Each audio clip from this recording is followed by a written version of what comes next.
के ऊपर खबरें आई कि नर्म मुदाखलत करने का सोचा जा रहा है या फ़ैसला कर लिया गया है, उस पर बात करूँगा। तो पहले मैं ये इलेक्शन पे बात कर लूँ, फिर मैं नर्म मुदाखलत के ऊपर बात करता हूँ। देखिए, सबसे पहले तो बड़ा वाज़ेह है कि जब इमरान खान इस मुल्क के वज़ीर आज़म थे, मुल्क बिल्कुल ठीक ठाक दुरुस्त सिमत में चल रहा था। बड़ी मुद्दत के बाद 2 कंसेक्यूटिव ईयर आपकी 6% के ऊपर ग्रोथ थी, 4 से 5 बम्पर क्रॉप्स हो रही थी, लार्ज स्केल मैन्युफैक्चरिंग उठ गया था, एक्सपोर्ट उठ गई थी। मैं लंबी बातें नहीं करूँगा, लेकिन आपको बड़े बड़े नंबर्स बता रहा हूँ। ये तमाम चीज़ें हो गई थी उस वक्त मुल्क के अंदर। आज नर्म मुदाखलत की बात की जा रही है, पता नहीं वो नरम थी कि सख्त थी, वो तय करना पड़ेगा कि वो कौन सी मुदाखलत हुई थी। मुदाखलत तो मान ली गई थी, लेकिन ये नहीं अभी तय हुआ कि वो नर्म मुदाखलत थी कि सख्त मुदाखलत थी। तो एक तो वो डिक्शनरी में से तय करना बाकी है कि वो कौन सी मुदाखलत थी। और वो मुदाखलत की गई, उसके बाद ये चोर यहाँ मुसल्लत किए गए, और जब ये चोर मुसल्लत किए गए एक बैरूनी साजिश और मुदाखलत के नतीजे में, तो उसका नतीजा फिर आपको इमरान खान ने दोबारा कोशिश की कि एक दफ़ा दोबारा कौम को, एक स्टेट्समैन के तौर पर उन्होंने एक फ़ैसला लिया कि कौम को इस भंवर से निकालें, क्योंकि वो बार बार आपको बता चुके हैं कि इमरान खान साहब की ख़ुद न्यूट्रल्स के साथ तफसीलन बात हुई थी, जिसमें उन्होंने बताया था कि ये साजिश कामयाब हुई तो पाकिस्तान की इकॉनमी, पाकिस्तान की इक़्तिसादियात की तबाही निकल जाएगी। फिर जब उन्हें लगा कि शायद इसमें एक माहिर माशियात की बात होनी चाहिए, तो फिर उन्होंने शौकत तरीन साहब को न्यूट्रल्स के पास भेजा, और शौकत तरीन साहब ने बहुत डिटेल में बताया कि अगर इंस्टेबिलिटी आई तो इकॉनमी तबाह हो जाएगी, जो बड़ी मुश्किल से खड़ी की गई है।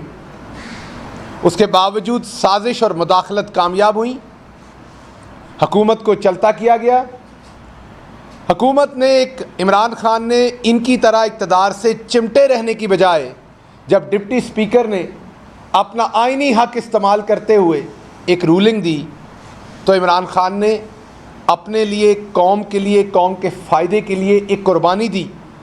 कुर्सी से चिमटे रहने की बजाय अवाम की अदालत में ले गए और दोबारा इलेक्शन की कॉल दे दी, ताकि अवाम फ़ैसला कर दे किसने इस मुल्क की हुकूमत करनी है, इस मुल्क का हुक्मरान कौन होगा।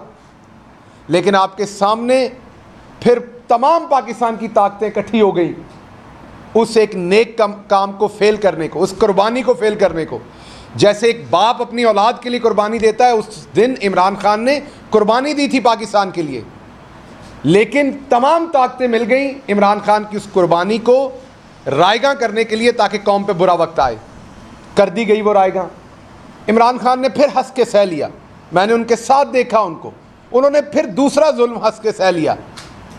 फिर वो करिया करिया गली गली निकले अवाम को बताने के लिए। सख्त गर्मी में 70 साल की उम्र में वो शख्स फिर पाकिस्तान के एक कूचे में गए और अवाम को बताया कि पाकिस्तान के आइन के मुताबिक असल हुक्मरानी यहाँ पर अल्लाह की ज़ात की है। अवाम जमहूर हैं जो अल्लाह के बताए हुए कानूनों के ऊपर यहाँ पर हुक्मरानी कर सकती है अवाम। बताया कि पाकिस्तान का मतलब क्या, ला इलाहा इल्लल्लाह, तेरा मेरा रिश्ता क्या, ला इलाहा इल्लल्लाह। एक एक पाकिस्तानी की आंख में आंख डाल के इमरान खान ने यह मैसेज दिया। कौम जो बहुत ही मायूस थी दोबारा खड़ी हुई, इमरान खान के पीछे दोबारा खड़ी हुई, दोबारा कमर बांधी। एक तरफ गुर्बत और अफलास की चक्की में पिसना शुरू हुई कौम, जो महंगाई का बम इन्होंने मारा, जो इन्होंने बेरोज़गारी की, गैस महंगी की, बिजली की, इंडस्ट्री बंद हुई, ये हुआ। और दूसरी तरफ एक उम्मीद की किरण, एक घर का बाप, एक घर का बुजुर्ग, एक शफीक चेहरा, एक शफीक हाथ उनका हाथ थामे हुआ था, जिसका नाम इमरान खान था, जो मुदाखलत, साजिश, ज़्यादती सबके बावजूद अपनी कौम का हाथ पकड़ के खड़ा था। और फिर एक नया रखते सफ़र हुए, वो एक मीरे कारवां बने, अवाम शामिल हुई उसमें। आपके सामने 20 में से 17 सीटें हमने जीती। मैं रिपीट कर रहा हूँ, 20 में से 17 सीटें हमने क्लियर जीती। फिर क्योंकि ये सारा ड्रामा किया जाना था, जिसका स्क्रिप्ट इन सब ने मिलकर लिखा हुआ था पहले का, इसलिए वो जो हमारी कहूटा वाली सीट है वो छीनी गई जीतने के बावजूद। आप सबके सामने है वो जो काशिफ, उसका नोटिफिकेशन नहीं किया गया, पिछले कई माह से वो नाअहल था। उसके बाद जो अगली चीज़ आपने देखी कि मुजफ्फरगढ़ की सीट छीनी गई धांधली करके, वहाँ मुझे कुछ 4-5 घंटे पोलिंग से पहले गिरफ्तार कर लिया गया, हार रहे थे यकीनी तौर पर वो सीट। ये सारी मनूवरिंग करके ये काम किया गया जो एक गैर आइनी काम असम्बली के अंदर करना था। डिप्टी स्पीकर को बार बार बताया गया। मैं आज आपको ये भी बता दूं कि डिप्टी स्पीकर ने 5 बंदों के दरमियान कुरान पे हलफ दिया कि मैं सुप्रीम कोर्ट के फैसले को आइनी तरीके से अमल में लाऊंगा, मैं कोई गैर आइनी काम नहीं करूंगा। ये उसने कुरान पे हलफ दिया और उसके बदले में सिर्फ ये चाहा कि कोई उसके खिलाफ नारेबाजी ना करे और उसकी सिक्योरिटी कंप्रोमाइज ना हो। हमने यकीन दिलाया कि आप कानून और आइन के मुताबिक काम करें, सुप्रीम कोर्ट के फैसले पे काम करें, आपके खिलाफ कोई नारा नहीं लगेगा, आपकी सिक्योरिटी, हम तो पहले ही पुरअमन जमात है, लेकिन अब हर तरह से सिक्योरिटी भी आपकी यकीनी होगी। उसके कुरान उठाने के बावजूद ये शख्स इतना झूठा है जिसने इतने सारे लोगों के अंदर कुरान पे हाथ रख के ये हल्फ दिया कि वो सुप्रीम कोर्ट का जो फैसला है उसके मुताबिक करेगा, फिर उसने वही गंद मारा। उसके बाद अदालत तो हमारे लिए एहतराम की जगह पे है, हम उसका एहतराम करते हैं, यही हमारे लीडर ने सुनाया। सजदा खुदा के लिए है, लेकिन सजदे के बाद अगर कोई शिरक से हट के कोई ताज़ीम है तो मुल्क की आला तरीन अदालत के लिए है। उस ताज़ीम के साथ मैं कहता हूँ कि क्योंकि आप ये फ़ैसला दे चुके, इस पर बात करने का मेरा हक़ है। मेरे ख़्याल में ये मुनासिब नहीं था। इस चोर को परसों तक, जिस चोरी के साथ इसने इलेक्शन जीता, क्या इस शरीफ ख़ानदान का जो ब्लड है कोई सुपीरियर है? क्या इनके लिए आईने पाकिस्तान कोई सुपीरियर है? क्या इनके हकूक़ कोई सुपीरियर हैं? क्या ये शरीफ ख़ानदान लिखवा के लाया है कि इनको हर चीज़ में सबकत मिलनी है? क्या शरीफ ख़ानदान यहाँ पर इक़्तिदार अपने हक़ में लिखवा के लाया है? फ़ैसला बड़ा सादा है कि क्या रूलिंग डिप्टी स्पीकर की दुरुस्त है या गलत है, 10 वोट काउंट होने हैं या नहीं होने, क्या परवेज़ अलाई अपने आप को वोट डाल सकते हैं या नहीं डाल सकते। अगर ये करना है तो आइंदा तमाम पार्लियामेंट्री जो पार्टीज़ के प्रेसिडेंट्स या चेयरमैन हैं उनसे लिखवा लें उन्होंने किसको वोट डालना है। असम्बली का इजलास मत बुलाया करें, वो लिख दें मेरे बंदों ने इसको डालना, मेरे ख़त सामने रख लें, जिसके वोट ज़्यादा हों उसको वज़ीर आज़म या वज़ीर आला बना दिया करें। ये इलेक्शन का ढोंग फिर क्यों है? अगर ये वाला काम करना है तो मैं पूरी ताज़ीम के साथ अदालत का पूरा एहतराम करते हुए, आल्दो दूसरी तरफ तो आपको पता है कि अदालत के ऊपर बहतानबाजी का ट्रेंड इस टाइम चल रहा है, अदालत के बेंच पे बहतानबाजी का ट्रेंड चल रहा है। मैं सिर्फ एक ताज़ीम के अंदर रहते हुए, रिस्पेक्ट के अंदर रहते हुए मैं ये कह रहा हूँ कि अगर उस दिन संडे को अदालत खुल गई थी तो कल रात को भी खुल जानी चाहिए थी। ये फैसला कल रात ही हो जाना चाहिए था, अगर नहीं तो आज हो जाना चाहिए था। ये आज रात लगती, कल का दिन लगता। इस चोर को दोबारा एक अबूरी वज़ीर आला बनाने की ज़रूरत क्या थी? बनते ही ये जो कुछ करेगा वो सबको पता है। लेकिन उसके साथ साथ मैं कौम को ये बताऊं कि जिस लीडर का मैं फॉलोअर हूं वो पुरअज़म है, उसके खिलाफ भी फैसले आ जाएं, हकमी में भी आ जाएं, जितना मर्जी जिस मर्जी जगह से धक्का दे के गिराएं, वो पुरअज़म है। वो आखिरी गेंद तक, खून के आखिरी कतरे तक पाकिस्तान की आवाम के लिए लड़ेगा। उसके चेहरे पर आपके लिए मुस्कुराहट रहेगी। वो इस कौम का हाथ नहीं छोड़ेगा, जितने मर्जी फैसले उसके खिलाफ आ जाएं या हक में आ जाएं। इसलिए मैं तमाम ताकतवर क्वार्टर्स को ये बताना चाहता हूँ कि इमरान खान अपनी कौम के साथ खड़ा है, वो कौम के लिए लड़ेगा और वो किसी चीज़ में हार अपनी कौम की बर्दाश्त नहीं करेगा। तो एक तो मैंने इस पर बात करनी थी। दूसरी बात मैंने ये करनी थी, मैं उम्मीद करता हूँ कि मंडे को ये बात आगे नहीं जाएगी, इसमें और टाइम गेन नहीं किया जाएगा, इन चोरों को और वक्त नहीं दिया जाएगा, मसलत परस्ती ये कौम और नहीं देखेगी। वाज़ेह फैसला होगा, लकीर खींची जाएगी, आइन और कानून पे चलना है या इस शरीफ फैमिली को कोई ख़ास इस्तेहकाक है। सो आइन और कानून पे जो फैसला होगा वो हम कबूल करेंगे, हमारे खिलाफ करें, हमारे हक में करें, हम हर सूरत अदालतों का एहतराम करेंगे। अब मैं आता हूँ, ख़बर आई है अंसार अब्बासी साहब ने, 2-3 टीवी चैनल्स ने मुझे बताया है कि उन्हें ये ख़बर फीड की जा रही है। ज़ाहिर बात है DG ISPR इसकी तरदीद कर सकते हैं या तस्दीक कर सकते हैं, वो वही इसके बारे में मोतबर हैं। हम तो वो काम नहीं करेंगे जो राणा सनाउल्लाह और अपना मलिक साहब ने और तारड़ साहब ने किया था बैठ के, कि वो स्पोक्स पर्सन बने हुए थे चंद दिन पहले आर्म्ड फोर्सेस के। तो ये काम उनके स्पोक्स पर्सन ही करेंगे। फ़ौज के लिए सारी आवाम का दिल धड़कता है, हमारा भी धड़कता है, लेकिन DG ISPR उनकी मीडिया के ऊपर तर्जुमानी करेंगे। अगर ये ख़बर इसी तरीके से दुरुस्त है तो मुझे सिर्फ एक सवाल का जवाब चाहिए। जिस दिन ये मुल्क तरक्की कर रहा था, जिस दिन मुल्क ये पॉजिटिव डायरेक्शन में था, कासिम सूरी साहब ने एक रूलिंग दी थी, इमरान खान साहब ने उसके बदले में उसके बाद होने वाले वाक़यात में इलेक्शन कॉल किया था, तो फिर उस टाइम साजिश और मुदाखलत क्यों कामयाब होने दी गई थी, अगर आज नरम या गरम मुदाखलत होनी है? अब हमें नहीं पता कि ये नरम मुदाखलत कौन सी होनी है। पाकिस्तान तहरीक इंसाफ सिर्फ आइन और कानून के अंदर रहते हुए जो मुदाखलत है उसके साथ है। जो पाकिस्तान का आइन और कानून जिसकी इजाज़त देता है, पाकिस्तान तहरीक इंसाफ उसके साथ है।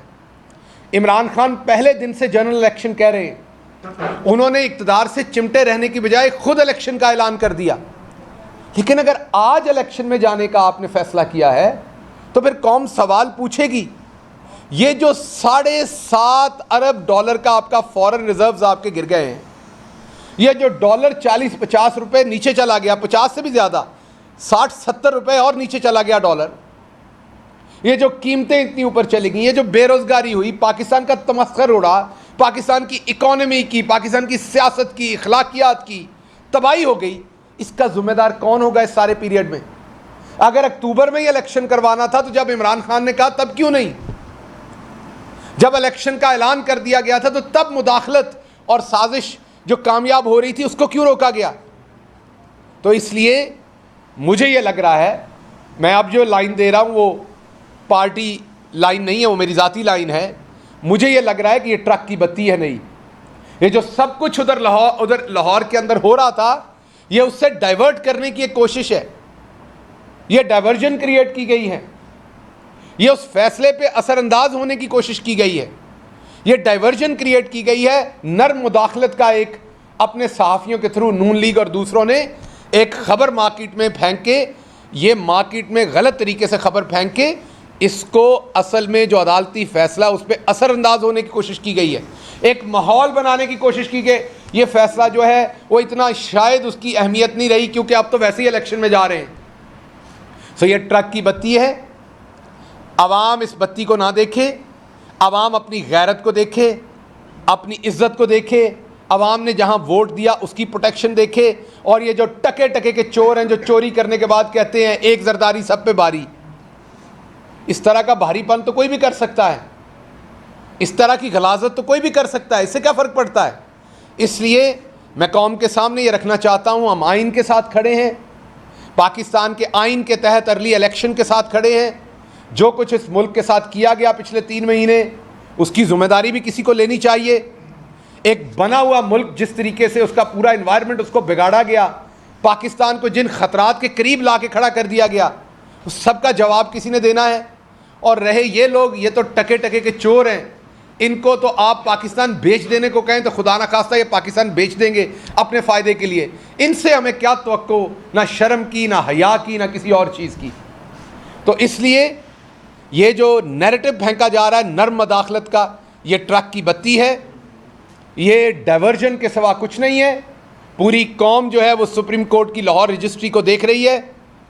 मैं बिल्कुल दोबारा कह रहा हूँ, जान की अमान पाते हुए ताज़ीम के साथ ये अर्ज़ कर रहा हूँ, ये फ़ैसला कल रात होता तो बहुत अच्छा होता, आज हो जाता, जो भी फ़ैसला कानून के मुताबिक आपने करना था और अच्छा हो जाता। जितना आप इसमें डिले कर रहे हैं, चोरों को और मौका दे रहे हैं, इस कौम की उम्मीद को, इस कौम के वक़ार को, जमहूरियत को, आइन को पामाल करने का, ये दुरुस्त नहीं है। इससे ऐसी अनारकी मुल्क में फैलेगी जो शायद खुदा न खास्ता किसी के कंट्रोल में ना रहे।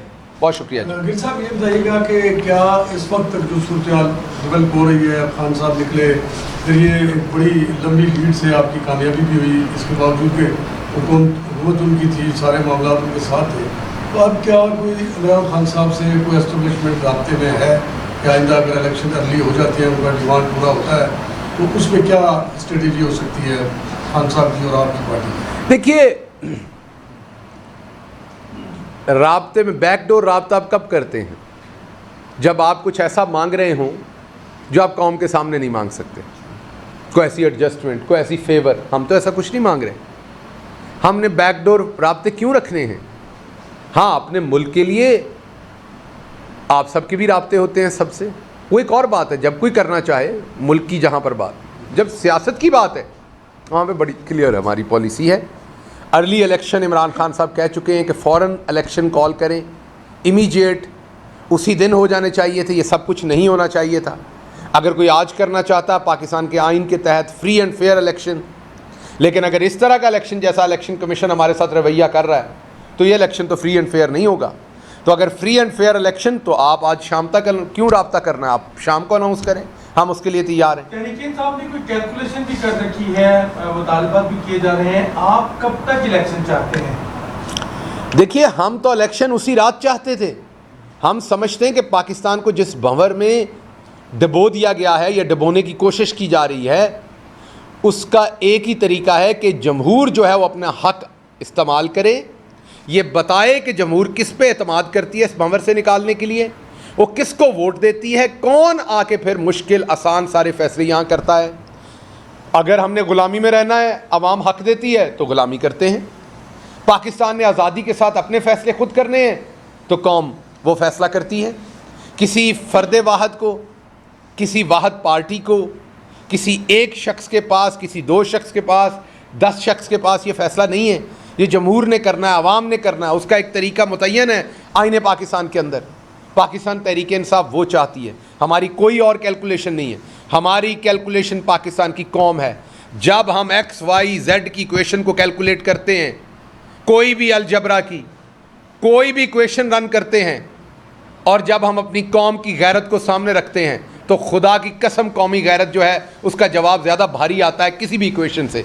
तो इसलिए हमें ये पता है कि अगर कौम को अपनी गैरत के बारे में फ़ैसला करने दिया जाए तो बहुत बेहतर फैसला आएगा कौम। आपके पहले वफात में भी थी, एक अक्सरियत थी, मैंडेट तोड़ा गया, नहीं माना गया। पंजाब में भी कल जो तमाशा लगा सबके सामने था, तो अवाम का मैंडेट जो है वो तो तस्लीम नहीं किया जा रहा। क्या आप देख रहे हैं कि आप मामला किस तरह सुधरेंगे, या फिर जो है एक दफ़ा फिर खान साहब लॉन्ग मार्च के लिए कॉल? देखिए, 155 सीटों वाले को हटाकर 80 सीटों वाले को फेडरल के अंदर वज़ारत उज़्मा दी गई, छीन के 155 वाले से। इसी तरीके से 186 वाली जमात को से हुकूमत छीन के गैर आइनी तरीके से अजाफ़ी 2-3 सीटें दे के, जो मैंने आपको बताई हैं, 175-76 पे जो असल में पार्टी थी उनको अजाफ़ी सीटें दे के उनको हुकूमत दी गई। आवाम का मैंडेट तो पामाल कर दिया गया। यही हम बार बार कह रहे हैं, फ्रेश इलेक्शन कराएं, आइन पर आएँ, आवाम को अपना आवाम को हम बुरे लगते होंगे, आवाम हमें रूट आउट कर देगी, आवाम हमारे ख़िलाफ़ फ़ैसला दे देगी। आवाम के सामने 3.5 साल हमने जो हुकूमत की, आवाम के सामने जो 3 महीने इन्होंने हुकूमत की, दोनों चीज़ें आवाम के सामने। आवाम को फ़ैसला करने दीजिए। पाकिस्तान की आवाम गैरतमंद भी है और समझदार भी है, अंडर एस्टिमेट मत कीजिए। इमरान खान सदर आरिफ के लिए एक ऐसा खत करने का प्लान रखती है कि इसमें बताया गया हो कि नया चीफ पर अपोजिशन के हुकूमत के साथ मुज़ाकरात करे, इलेक्शन पे बात करे और मईशत पे बात करे। कोई ऐसा प्लान उनके है कि अलवी को खत लेके? मुझे आपके सवाल की समझ नहीं आई, क्योंकि इसकी थोड़ी सी तहकीक करें, और ये बड़ा भारी सवाल कर रहे हैं, लेकिन तहकीक के बगैर। अगर आपको ऑफर देती है मुज़ाकरात की अर्ली इलेक्शन के लिए, तो क्या आप लोगों के साथ बैठेंगे? इमरान खान साहब बैठेंगे? देखिए, अर्ली इलेक्शन, फौरी इलेक्शन, साफ शफाफ इलेक्शन की बात होती है, तो हम हुकूमत के साथ क्यों बैठेंगे? सारे लोग बैठेंगे, पूरा पाकिस्तान, आप भी बैठे होंगे उसमें, सबका उसके अंदर इंटरेस्ट है। वो सिर्फ हमने क्यों बैठना है, सारे लोग बैठें, और वो हुकूमत के साथ नहीं बैठेंगे, उनको एक स्टेक होल्डर के तौर पर उनके साथ बैठेंगे। इलेक्शन हुकूमत ने नहीं करवाना, ना उनका ये इस्तेहकाक है। हमें साफ शफाफ इलेक्शन कमीशन चाहिए, हमें साफ शफाफ इलेक्शन चाहिए जो ना हमें फेवर करे ना किसी और को फेवर करे। जो कुछ इस इलेक्शन में हुआ वो हमें नहीं चाहिए।